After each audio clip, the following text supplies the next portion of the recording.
healing, breakthrough, change. Dead on arrival. How I spoke my way back to life.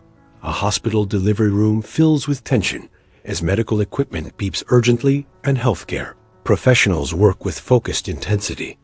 The atmosphere is heavy with crisis as a newborn lies motionless, without breath, without heartbeat, without the cry that signals successful birth.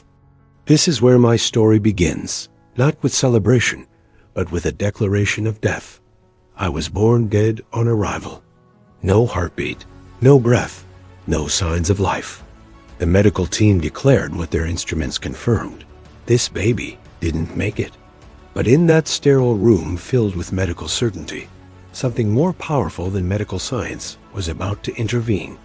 My mother, exhausted from labor but not exhausted in faith, began to speak words that would literally call me back from death. The scene shifts to show a young mother, weak from childbirth but strong in faith, placing her hands on her lifeless child while medical professionals work around her. Her mouth moves in desperate prayer and declaration. A golden light begins to emanate from her words, creating a supernatural atmosphere in the natural world of medicine and machines. She didn't accept the medical report as the final authority. Instead, she began to speak life over death, hope over despair, God's promises over medical limitations. This child will live and not die and declare the works of the Lord. The breath of God is filling these lungs right now. Life is flowing through this body because God has plans and purposes for this baby's future. A powerful transformation scene shows the moment when medical monitors suddenly register a heartbeat. Machines that had been silent begin beeping with life while healthcare workers look at each other in amazement. A cry that had been absent finally pierces the air as breath fills tiny lungs that moments before had been still and silent. The doctors called it a miracle. My mother called it the power of speaking life in the face of death. But this was only the beginning of a lifetime of learning that words have creative power, that faith-filled declarations can overcome impossible circumstances, that what we speak with our mouths has the authority to change what we see with our eyes. The story continues beyond that delivery room as a young child grows up understanding that life itself is a gift that was spoken into existence. Every birthday becomes a celebration, not just of another year, but of the power of words to create reality, to call things that are not as though they are, to declare breakthrough in the face of impossible circumstances. But the real transformation came years later when I realized that the same power my mother used to speak life over my physical death could be used to speak life over every dead situation I would ever face. Dead dreams, dead relationships, dead finances, dead hope, all could be resurrected through the same authority that called breath into my lungs on that delivery room table. A montage shows various life situations where the power of spoken word brings transformation. Broken relationships restored through declarations of love and forgiveness. Financial lack overcome through faith-filled proclamations of provision. Health challenges defeated through healing words. Impossible dreams revived through persistent declarations of possibility. I began to understand that I wasn't just saved from physical death.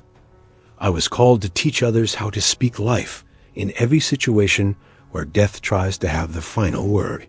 Every time someone says it's impossible, it's over, there's no way, they are agreeing with the same spirit of death that tried to claim me before I ever took my first breath.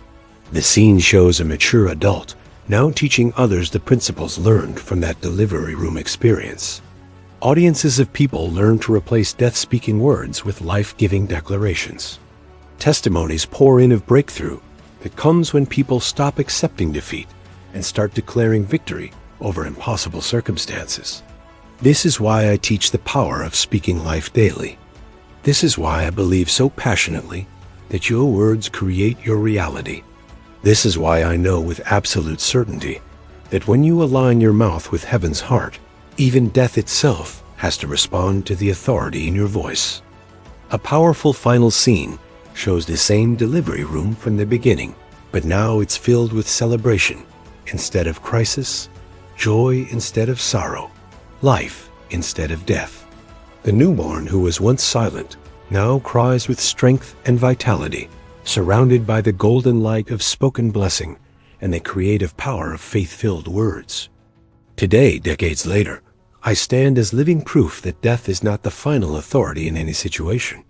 Your marriage that seems dead, your business that appears finished, your health that looks hopeless, your dreams that feel impossible. None of these have to accept defeat as their final destination, because you have the same power in your mouth that called me back to life.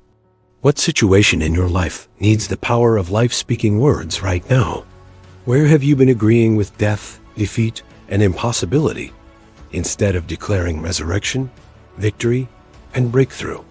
This is the beginning of our Submit Your Situation series, and I want you to comment below and tell me what dead situation needs your life-giving words today. Hit that like button if my story reminds you that nothing is impossible with God. Subscribe to learn more about speaking life in the face of death, and share this with someone who needs to know that their words have resurrection power. What impossible circumstance is God asking you to start speaking life over right now?